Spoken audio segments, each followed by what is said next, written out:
Cette semaine, nous lirons la paracha de Noach. Dans la paracha de Noach, alors évidemment beaucoup de questions. Aujourd'hui, on va poser des petites questions de base qui, en réalité, cachent un grand message. Certaines notions qui ont pu être vues évidemment auparavant dans les années précédentes, mais je pense qu'il est plus qu'utile de les ramener. Première question, pourquoi punir le monde par un maboul, par un déluge? Deuxième question, pourquoi à ce moment-là dire à Noach de créer une arche, une teva, et pas abriter auprès d'une grotte, sous terre ou autre? Pourquoi donner les mesures de cette arche?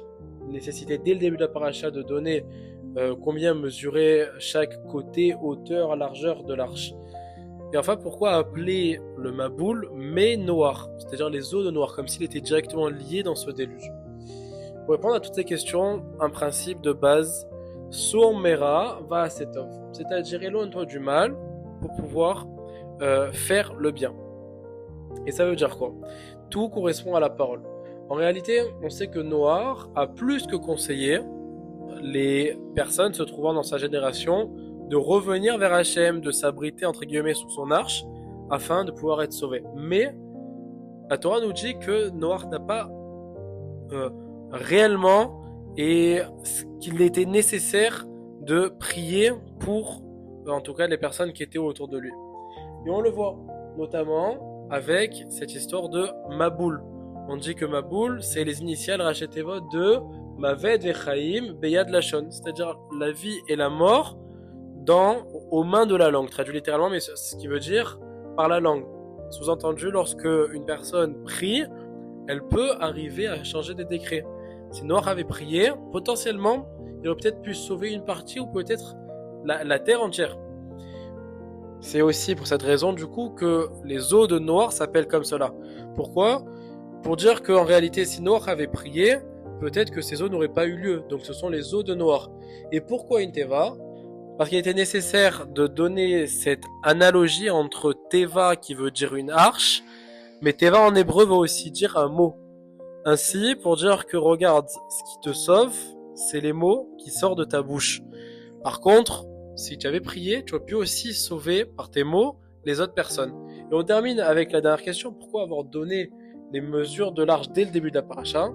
Car lorsqu'on reprend les mesures, le verset nous dit Shelosh meot ama orer. On a donc d'un côté 300 amot qui correspondent à la mesure.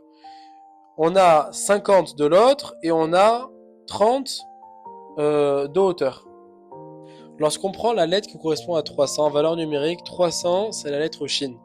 Lorsqu'on prend la valeur qui correspond à 50, c'est le Nun. Le Nun veut dire 50 en Gematria. Et enfin, lorsqu'on prend 30, c'est la lettre Lamed. On sait que chacune des lettres possède une valeur numérique, le Aleph, Bet, 1, 2, 3, 4, jusqu'au Yud qui donne 10, après on va de 10 en 10, puis ensuite à partir de la lettre Kouf, on va de 100 en 100. Donc ici on a 300, 50 et 30 qui donnent la lettre Lamed, qui donne la lettre Shin et qui donne la lettre Nun, qui forment le mot Lashon. Pour nous dire qu'en réalité Hachem lui dit crée une arche, okay, qui possède le nom de Teva, qui possède le nom de Mo, qui fait référence à la prière.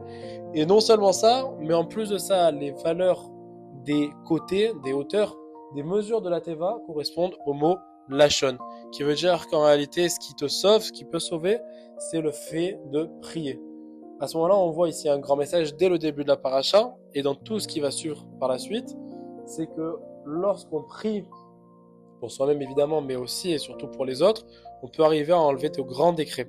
Et c'est là le message qu'Hachem m'a voulu donner, à nous de savoir l'appliquer, pour voir que des brachot, Bezrat Hachem pour les autres et pour nous-mêmes. Besorot Tovot.